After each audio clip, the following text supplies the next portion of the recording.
Pokemon Diamond and Pearl are quite an old pair of games that most people just write off as outdated and slow due to how much Platinum improved them. But what if I told you there was one thing Platinum didn't improve on that could help Pokemon Diamond and Pearl speedrunners beat the games faster than most main series Pokemon games? Let's dive into the wild world of Pokemon Diamond and Pearl speedruns to find out how. In your normal playthrough of Pokemon Diamond and Pearl, you'll start off your adventures in Twin Leaf Town, get dragged out of your home by rival Barry, grab your starter Pokemon, and set off on your very slow adventure to beat all 8 gym leaders in the Pokemon League. Somewhere in between that journey, you'll meet and face the evil Team Galactic who want to destroy the universe and build a new one in its place through the power of Palkia and Dialga. But little did Team Galactic know that they had barely missed what speedrunners would use to control time and space. But let's not get too ahead of ourselves, because every speedrun starts somewhere and ours needs to start by picking Chimchar. While all 3 Sinnoh starter Pokemon are amazing and quite strong in their own way, Chimchar just does what the other 2 can do better in a speedrun setting, especially when packed with the move Hidden Power.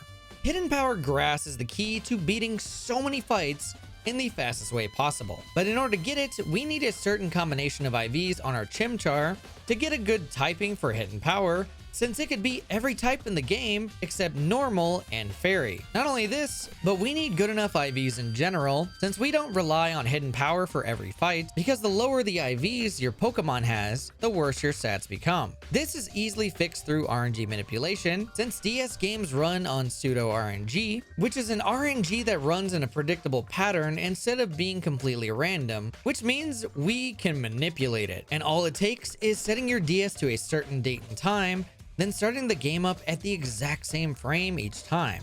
And this is where the precision of Pokemon Diamond and Pearl any percent begins. You have to be fast right out of the gate, and if you make one mistake, such as naming your character 2 letters instead of 1, that's a reset, as you can no longer hit the RNG seed you're aiming for. But that's not where the precision ends. You have to follow a direct path from Twin Leaf Town all the way to Gardenia's doorstep without getting a single encounter. And that's a lot of grass considering we only use a single repel. But once we cleared Rorik with Hidden Power, destroyed Galactic Mars with a huge punch, and survived this oddly lethal Pachirisu, we'll end up in Eterna City for our final gym badge. And it's a pretty easy one for our newly evolved Monferno. It's about as easy as subscribing to the channel if you're enjoying the content. And while you're at it, you should check out my speedrun of Brilliant Diamond Shining Pearl that I did completely blindfolded from the beginning of the game to the very end of it. With the final gym badge from Gardenia in our hands, we now have one last threat to deal with before we can beat the game, and that's Galactic Commander Jupiter's Scum Tank.